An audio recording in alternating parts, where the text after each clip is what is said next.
Hey everybody, George Bentley here. As you know, I'm the founder of Bentley Wellness Technologies. We own the brands Bentley Baths, Walk-in Therapy Tubs, Empower Home Solutions. I also own the podcast and the website Being Young at Any Age.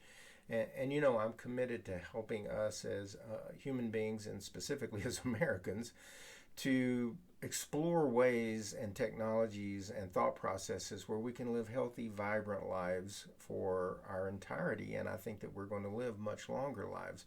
But the idea behind thriving now means thriving today. And we just had an event happen that I discovered that the President of the United States, after everything we've been through with this COVID pandemic, has tested positive for COVID. Now let's keep in mind that this is a man who has downplayed the importance of wearing a mask, has refused to wear a mask, has really put a lot of Americans at risk by not following the recommendations of the scientists. And don't give me the scientists changed their mind, whatever. They did, okay? In the early days, they were trying to figure this virus out. And it is true to say we got a few mixed messages, but they cleaned that up very quickly. And since February, March, the recommendation has been very clear, very specific, and very consistent.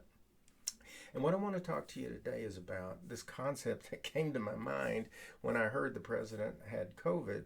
And it's a concept that I learned as a young businessman. I was in sales and I was promoted to management. And my boss taught me this saying. He said, George, the speed of the boss is the speed of the crew.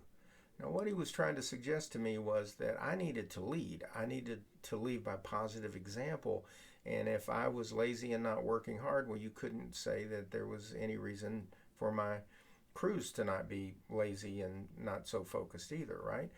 But I've thought about that for a long time. And in fact, in the late 90s and early 2000s, I had developed and was delivering a youth at risk program through Job Corps, a federal agency, and we were dealing with at-risk youth, kids that were coming from very poor, not very promising economic and social conditions, and then a lot of these young folks were in gangs, dealt with issues that put them on the wrong side of the law. They were really struggling with figuring out how to become healthy, vibrant adults and make good and healthy decisions. And I would say to one of these young gang members, right, who's your boss? And they'd go, nobody's my boss. I'm my own boss. Nobody tells me what to do. And I'd say, okay, cool. I think you're right. I think that's true. Well, tell me about your crew, okay? Who have you attracted around you? Do you trust these people? Would you trust them with your life? Would you trust them with your money?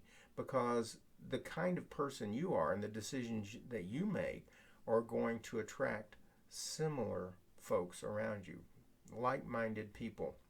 So when we're looking at candidates for the presidency of the United States, I don't know if you saw my How to Cast the Right Vote video a few days ago. I meant to get that up before the debate. It came out after, which made it really kind of interesting. But the idea is we look at three things. We look at a person's alignment. Are they in alignment with our values?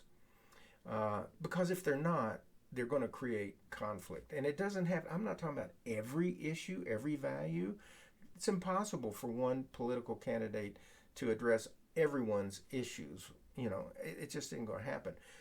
But are they in alignment with our core values, our core principles, the rule of law, things that we hold to be very sacred in this country?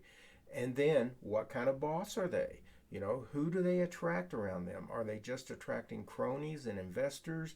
Do they bring in unskilled people and put them into power because they owe them a favor or they're friends, or they are yes people? They'll just respond to them. You know, what kind of a boss are they, and what do they attract into their life? What is their crew like? Okay? And the other is trajectory.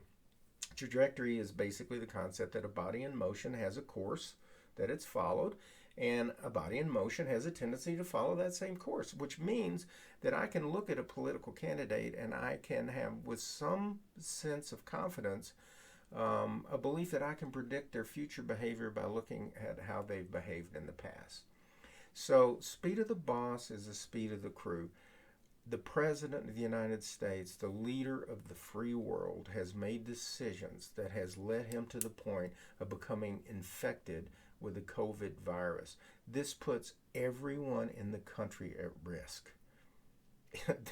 the one person who has the most responsibility and is the most important in our entire society has contracted this disease that we don't know how it's going to affect him. He's put the country at risk.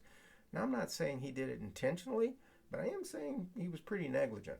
And he spread that message to others. In other words, there are a lot of people that bought into his downplay of the science, the importance of wearing masks and things like that. And as I thought about all this, I'm going, you know what? I can't really blame the politicians. I can't. And again, I'm not trying to preach anti-Trump or pro-Biden or anything like that. I'm just sharing with you the reality of what we're experiencing in the United States today. That's all. And it's the truth, right? That's what we're dealing with.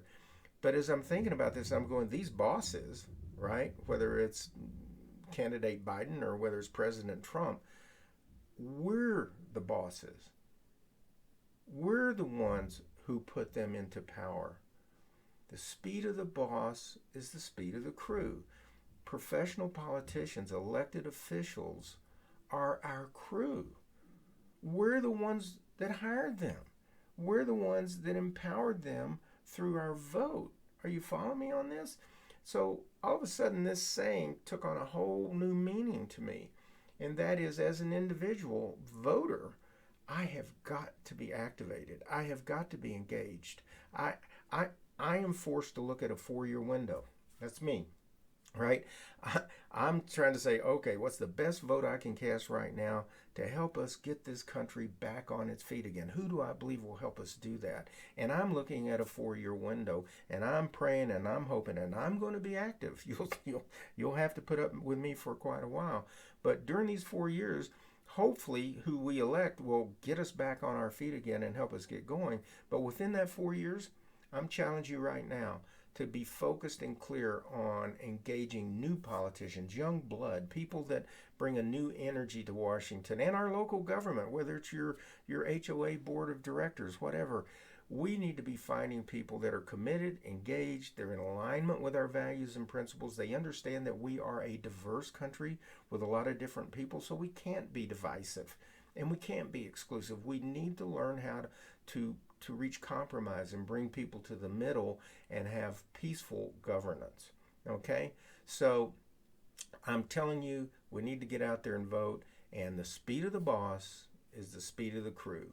And what crew are we going to empower this November by way of our vote? Okay? I love you all. Hang in there. Think about this, and let's learn from what we've been experiencing and evolve. Let's grow. I love you.